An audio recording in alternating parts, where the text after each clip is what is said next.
The silence was a scream, a sharp, guttural tear in the peaceful morning air as I stared at the splintered mess. That was once my bridge. My hands, they were shaking. I could feel it.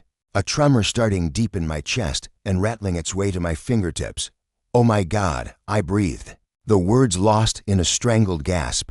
It wasn't a question, but a raw, horrifying realization. Standing on their manicured lawn, a few 100 feet away, were the 3 Karen sisters, Linda, Sharon, and the one they all called the Queen, Brenda. Linda was smirking, her face a mask of casual cruelty. Sharon was laughing, a high-pitched, triumphant cackle that echoed off the still surface of the lake. And Brenda, the Queen, simply held her champagne flute, watching me with a cold, predatory gleam in her eyes. I had to swallow hard, just to keep the bile down. They did it. They actually did it. What kind of person, what kind of sick, twisted mind does this to a neighbor? My son, Ethan, a tiny shadow beside me, whimpered. He had spent the last 2 years helping me build that bridge, sanding every plank, hammering every nail. It wasn't just wood and screws. It was our father-son project, a monument to a new beginning after his mother left. It connected my little dock to the tiny, untouched island where we'd built a treehouse. A treehouse. Do you understand? And they just broke it.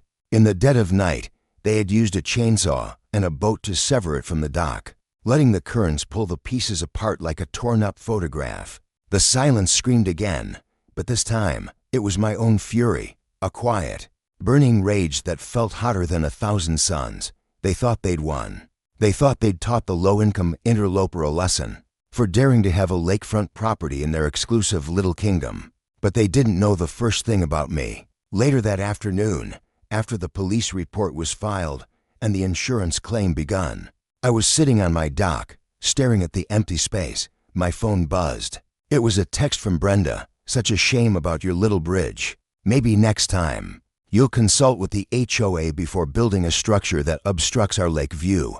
My blood ran cold, then boiled over. This wasn't just a prank. It was premeditated, malicious destruction. I felt my chest tighten, a knot of pure, unadulterated hatred. But something clicked. It wasn't just hatred. It was clarity. They'd revealed their hand, and in doing so, they had given me a new one. I took a slow, deep breath, my mind racing. A plan, a beautiful, horrifying plan, began to take shape. My hands stopped shaking. The tremor was replaced by a steel-cold resolve. The next few weeks were a blur of legal documents, historical archives, and old property deeds. I barely slept. I was like a mole, burrowing through archives at the county office, poring over old surveyor's maps that were brittle and smelled of dust and time. The truth, the sweet, beautiful, vengeful truth, lay buried in those brittle pages. And it was there, in a document dated 1968, that I found it. The lake, Lake Haven, wasn't a natural body of water at all. It was an artificial reservoir, created by my great-grandfather to power a small mill. The dam, the very thing that held back millions of gallons of water and created the beautiful lake they so adored, was located on the far edge of my property, a forgotten structure in a grove of ancient oaks. The deed not only granted my family ownership of the land and the dam, but it explicitly stated that they had the right to control the water level for maintenance and repair, including the complete drainage of the lake if necessary. I felt a gasp escape my lips, a shaky, disbelieving little sound. This was everything. I can still see the Queen's face when the court summons arrived. A mail carrier told me later she saw Brenda stomp down the driveway, her manicured fingers ripping the envelope open. I imagine her perfect posture collapsing as she read the words. Plaintiff seeks an order to assert his legal right to access and maintain the privately owned dam, including but not limited to the right to drain Lake Haven for necessary structural repairs. She probably thought it was a joke, a bluff, but I wasn't bluffing. The courtroom felt like a pressure cooker. The air was thick with tension, with the whispered rustling of papers and the low murmurs of the community. All of them here to see the show. The 3 sisters sat at one table, smug and self-assured, flanked by their expensive legal team.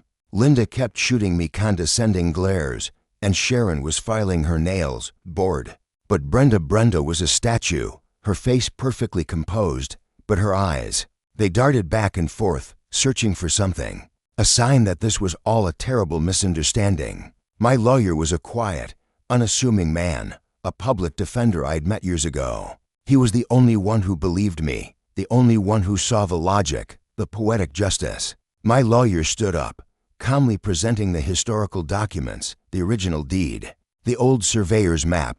He had a slideshow with old black and white photos of my great-grandfather standing next to the mill. And the dam, the judge, an old man with a face as impassive as a stone, just listened. He didn't ask questions. He just absorbed the information. The Karen sisters' lawyer, a slick man in a $1,000 suit, scoffed, "Your Honor, this is an absurd and malicious stunt. This is an ancient deed to a structure that has not been in use for over 50 years. The plaintiff's claim is an obvious attempt at intimidation." "Is it?" my lawyer asked, his voice low and steady. He turned to me, and I nodded. He then pulled out the most recent, state-certified hydrogeology report I had commissioned. The report concluded that the dam, while old, was structurally sound, but required periodic maintenance, and that maintenance, due to the sediment buildup over the decades, required the lake to be drained for a period of at least 6 months. The courtroom fell silent. You could hear a pin drop. The judge, for the first time, adjusted his glasses and leaned forward. My heart pounded against my ribs like a trapped bird. The truth was out. The whole lake, the entire foundation of their beautiful, million-dollar views, was a direct consequence of a dam that I had the legal right to control. A small tremor started on Brenda's face, a flicker of something close to panic. She leaned over and whispered frantically to her lawyer. He stood up, flustered. "Your Honor, this is outrageous. My client's properties are subject to the surrounding landscape, as are all properties," the judge stated, his voice like the crack of ice. "The plaintiff has presented a clear and indisputable claim. The deed is valid, the dam is his, and his right to maintain it is legally established." He paused, looking directly at the Karen sisters, and I could have sworn I saw a flicker of something, of satisfaction, in his eyes. "Furthermore," he continued, "given the documented and malicious destruction of the plaintiff's personal property, and the clear attempt to intimidate him, I am granting a full injunction. The plaintiff has the right to proceed with his maintenance. The court finds the defendants guilty of malicious property destruction, and awards the plaintiff full damages, to be paid in full." Brenda let out a small, strangled cry.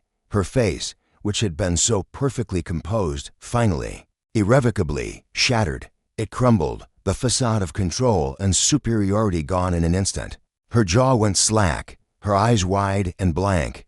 Linda and Sharon turned on her, their whispers suddenly sharp and accusatory. "You promised this would work. You said he was a nobody."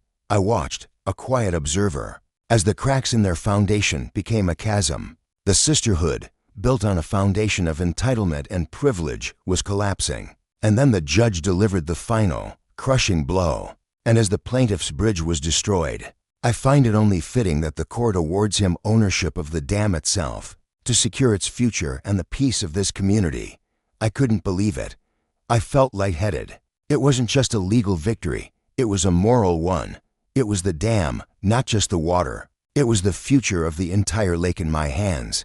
The sight of Brenda, her face ashen, her world crumbling around her, was the most satisfying moment of my life.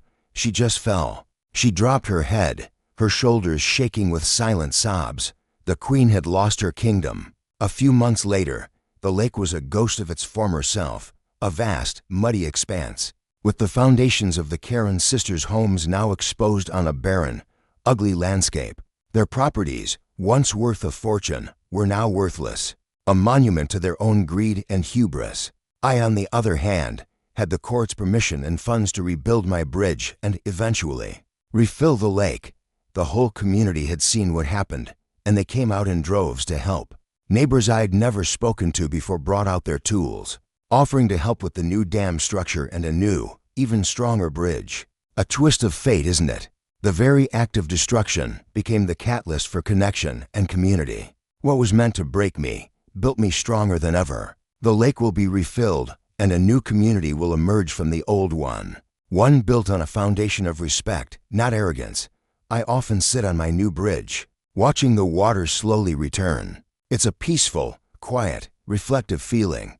A new chapter is being written, a fresh start for me, for Ethan, and for a community that learned a very hard lesson about consequences.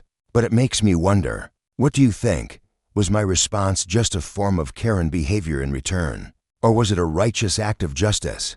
Is there a line between revenge and fighting for what's right?